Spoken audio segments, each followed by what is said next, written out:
Bonjour mesdames et messieurs, bienvenue sur ce live. Bonjour mesdames et messieurs, j'espère que vous m'attendez bien. Bienvenue sur ce live. Donc, sans plus tarder, nous passons à la vidéo. On va aller sur Twitter où j'ai vu un truc qui pourrait être intéressant ou qui est intéressant. La première, c'est l'interview de cette femme. D'accord? C'est apparemment au Brésil. Ils ont réussi. Et c'est pour ça que je vous dis, le monde est en train de changer et les Occidentaux continuent encore, en tout cas le peuple d'Occident, continue à croire que leur pays peut imposer leurs lois comme ils veulent. Au Brésil, ils ont réussi à trouver une alternative au système de paiement occidentaux. Et apparemment, les Occidentaux sont en train de perdre de parts de marché comme c'est pas permis, parce que c'est un système propre aux Brésiliens et il n'y a pas de fuite de données vers l'Occident, il n'y a pas de paiement, il n'y a pas de sanctions. Et surtout, ça encourageait les gens à retourner vers la banque et à créer des comptes bancaires. Et surtout, ça permet même à l'économie informelle de pouvoir bénéficier de comptes bancaires. C'est pour cela que des choses comme ça sont mises à l'initiative dans les BRICS. En Occident, tu ne pourrais pas mettre quelque chose comme ça en place parce que le gouvernement en profiterait directement pour venir te taxer, particulièrement en France. En France, si tu mets quelque chose comme ça, le gouvernement va voir que c'est l'opportunité pour elle de gagner encore plus d'argent. Or, au Brésil, ça a été l'opportunité pour le gouvernement de pouvoir maintenant avoir plus de traçabilité et constater qu'est-ce qui est l'économie du pays. Et deviner qui est-ce qui n'est pas content, bien évidemment, les Américains. Tout simplement, c'est un service de transfert d'argent immédiat. Ça fonctionne 24 heures sur 24, 7 jours sur 7 et avec aucun coût supplémentaire pour les particuliers, des coûts très très faibles pour les entreprises. Donc, dans un pays où vraiment l'économie informelle est hyper importante et les paiements entre particuliers sont extrêmement fréquents, ce système a été révolutionnaire et aujourd'hui fait partie, c'est une fierté nationale. Donc, pourquoi c'est si particulier? Donc, on peut... Et donc, quand vous attendez ça, le Brésil est l'un des leaders de pays du BRICS. Donc, ça veut dire que dans la plupart des pays du BRICS, en collaboration avec le Brésil, chaque pays pourrait développer son propre système de paiement alternatif, ce qui porterait un gros coup, une fois de plus encore à l'Occident, parce que vous attendiez et vous vous souvenez des gens comme Éric Zemmour et d'autres qui disaient que voilà, pour sanctionner l'Afrique et pour faire je sais pas quoi, on va leur empêcher d'envoyer de l'argent ou alors on va limiter l'envoi de l'argent en Afrique ou on va leur empêcher le système de transfert d'argent. Eh ben, pendant longtemps, ils ont fait la grosse bouche, mais la technologie et les cerveaux ne sont pas tous en Occident. Et on voit de plus en plus dans les pays du BRICS se développer des alternatives qui sont totalement indépendantes du bon vouloir des Occidentaux. Voir dans d'autres pays beaucoup d'entreprises privées qui font ce système similaire, tandis qu'au Brésil, c'est la Banque centrale brésilienne qui a lancé ce système en 2020. Donc c'est très sûr comme système.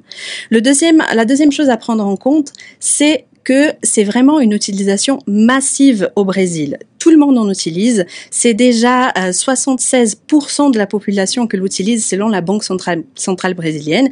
Et en avril 2025, ça représentait 410 milliards d'euros de paiements qui ont été effectués avec le Pix. Donc c'est aujourd'hui, ça dépasse les transactions par carte bancaire, par argent liquide. Et donc c'est utilisé pour tout. Il faut juste avoir une connexion Internet, un téléphone, un PC et une compte en banque.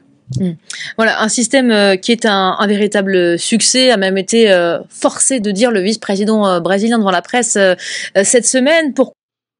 Moi, j'aime bien attendre les journalistes occidentaux quand ils parlent des autres. Et elle dit, a même été forcé de dire le ministre de l'économie, je crois, ou le ministre de l'économie brésilien.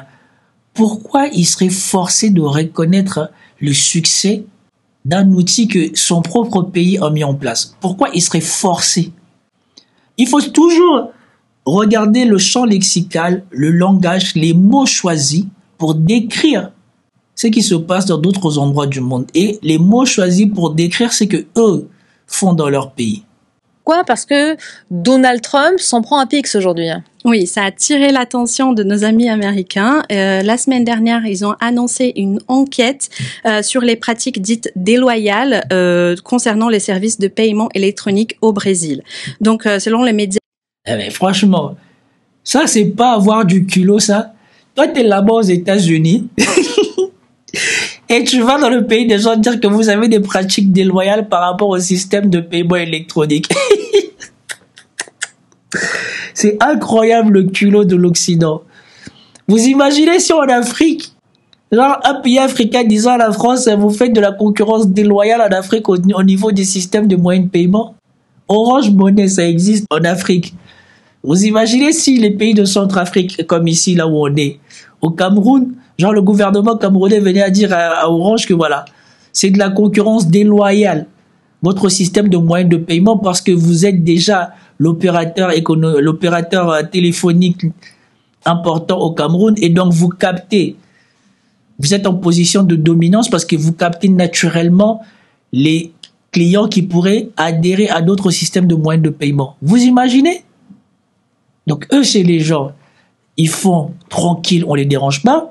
Mais chez vous, quand vous faites quelque chose pour vous, contre leurs produits à eux, c'est de la concurrence déloyale. Alors que lui-même, Trump, il est en train de mettre des tarifs douaniers à tout le monde parce qu'il pense que c'est déloyal ce que les autres faisaient et qu'ils ne payaient pas assez les Américains. Et que surtout, ça rapportait rien aux Américains. Incroyable. Brésilien, ça peut être expliqué par une tentative de protéger les grosses entreprises de technologie américaines, on les connaît tous, Meta, Google, Apple et tout ça, qui en fait offrent des services similaires. Et aussi les compagnies de cartes de crédit américaines qui ont perdu du marché à cause du Pix au Brésil.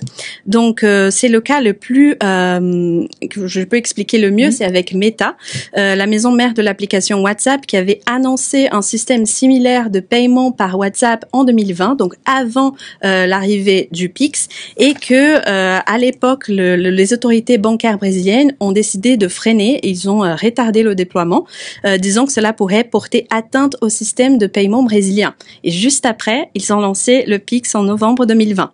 Donc tout ça pour vous dire qu'après, WhatsApp n'a pas réussi à percer dans la société brésilienne, et en 2024, ça a été arrêté. WhatsApp Pay, je veux dire, pas WhatsApp, l'application. Ouais, mais ça a été arrêté parce que les autres ne voulaient pas l'utiliser, ou ça a été arrêté parce que elle n'a pas pu battre la concurrence? Si elle s'est fait battre par la concurrence, il n'y a pas de quoi pleurer. Il n'y a pas de quoi pleurer, d'autant plus que contrairement à ce que les gouvernements brésiliens ont mis en place et qu'il n'a pas forcé les gens à avoir, WhatsApp était déjà en position de dominance parce que tous ceux qui utilisent WhatsApp pouvaient facilement utiliser le système mis en place par WhatsApp. C'est incroyable. Et avec tout ça, on trouve le moyen de dire que c'est de la concurrence déloyale. Tout ça pour vous dire que au Brésil, quand cette enquête a été annoncée, ça a fait vraiment réagir sur les réseaux sociaux. Le président a réagi. Le gouvernement, c'est vraiment une question de souveraineté bancaire pour le pays. Avec le Pix, l'argent reste au Brésil, tout simplement. Donc, ils ont lancé une enquête aux réseaux sociaux avec des hashtags disant que c'était de la jalousie de la part des États-Unis. Et le hashtag qu'ils ont utilisé, c'est « O Pix é nosso », donc le Pix, c'est à nous, et une autre, é nosso my friend, donc c'est à nous mon ami Trump. Thaïs, c'est un système qui est extrêmement populaire au Brésil, d'où ces nombreuses réactions forcément ces derniers jours. Qu'est-ce que ça a changé pour les Brésiliens, Pix? En vrai, ça a tout changé parce que le système, il est devenu assez important pour les 42% de la population active au Brésil qui vit de l'économie informelle. Et du coup, j'étais par exemple à la plage récemment au Brésil et j'ai voulu acheter une glace et le vendeur avait simplement sa petite carte de visite qu'il m'a sortie avec son code QR. Il m'a dit « Vous payez en Pix ?» Je suis là « Oui, pourquoi pas ?» C'est utilisé par tout le monde. La sécurité est un gros enjeu. La coiffeuse avec qui j'ai échangé aussi a dit que l'argent liquide, on peut perdre, on peut être volé. Le PIC, c'est plus facile. Les terminals de machines, de cartes bancaires, ça peut aussi, c'est cher. Il y a des commissions, il y a des frais. Donc, c'est plus compliqué pour eux. Et les banques aussi ont eu plein d'avantages. Depuis que le PIC s'est arrivé, il y a eu une réduction de leurs coûts et l'ouverture aussi de comptes bancaires ont augmenté. Donc, tout ça pour vous dire que le PIC a démocratisé l'accès à le système financier et cerise sur le gâteau, c'est made in Brazil. Voilà. Et ça, ce sont les choses qui se passent dans le monde. Ça, ce sont les choses qui sont en train de bouleverser le monde. Le monde est en train de changer. L'Occident n'a plus le monopole de cerveau et de tout ce qu'il pensait avoir. Les alternatives sont en train d'arriver, bien évidemment, en Afrique. Ils sont en avance sur les Africains, les Occidentaux, parce que croyez-moi que pour renverser le monopole qu'est en train d'établir Orange Money ici, dans les pays d'Afrique, ça va être compliqué. Parce que pourquoi? Beaucoup de gens utilisent Orange comme opérateur et donc ça fait une facilité pour basculer de ton opérateur à ton système de stockage de ton argent. Bien évidemment, cet argent n'est pas traductible en monnaie, à part si tu pars dans les agences, et ils ont bien fait. Franchement, Orange Money a construit quelque chose. Mais imaginez maintenant que le gouvernement, par exemple ici au Cameroun, le gouvernement camerounais a laissé Orange, qui est un opérateur occidental, établir ce monopole au sein de la société. Imaginez à quel point ça va être contraignant et difficile pour un opérateur camerounais de pouvoir établir un système concurrent à Orange Money. Et je rappelle que Orange Money n'est pas sans frais. Il y a des frais à l'utilisation d'Orange Money au Cameroun. Et donc, je voulais juste parler de ça parce que je trouvais ça important pour ouvrir les yeux aux gens sur les choses qui se passent dans le monde et sur comment le monde est en train de changer. Donc, la technologie est en train d'avancer partout et des cerveaux sont en train de s'éveiller partout. Et surtout, l'intelligence n'est pas que le luxe des Américains ou des Occidentaux. De plus en plus, nous le voyons, la démocratisation de l'intelligence, de l'informatique et tout ça permet à n'importe qui se donne les moyens de pouvoir révolutionner les choses au niveau technologique. Avant, on pensait que la Chine ne pouvait pas se développer au niveau technologique au-delà de ce que les Occidentaux faisaient. Aujourd'hui, on se rend compte que dans bien des domaines, non seulement la Chine commence à faire concurrence aux États-Unis, mais dans beaucoup de domaines, elle n'a plus à avoir honte ou quoi que ce soit. Et on rappelle qu'il y a des systèmes alternatifs à SWIFT qui sont déjà en place, qui marchent déjà, et aussi, même en Russie, eux aussi, ils ont mis en place leur système bancaire alternatif au système SWIFT. Et donc, nous allons avoir de plus en plus de surprises du côté de BRICS, et j'encourage les gouvernements des autres pays, des autres parties du monde, à de plus en plus embrasser cette possibilité, cette chance de pouvoir innover et remettre la main sur leur propre souveraineté. Voilà un outil de souveraineté qui ne dit pas son nom. Parce que grâce à ça, vous allez avoir un champion local qui n'est pas américain, vous ne serez pas soumis au diktat des États-Unis et surtout votre population est à l'abri un jour, du jour au lendemain, comme on a voulu faire à la Russie, de faire tomber tout votre système bancaire. Et c'est exactement comme ça qu'on avait fait à la Côte d'Ivoire pour faire tomber Laurent Gbagbo.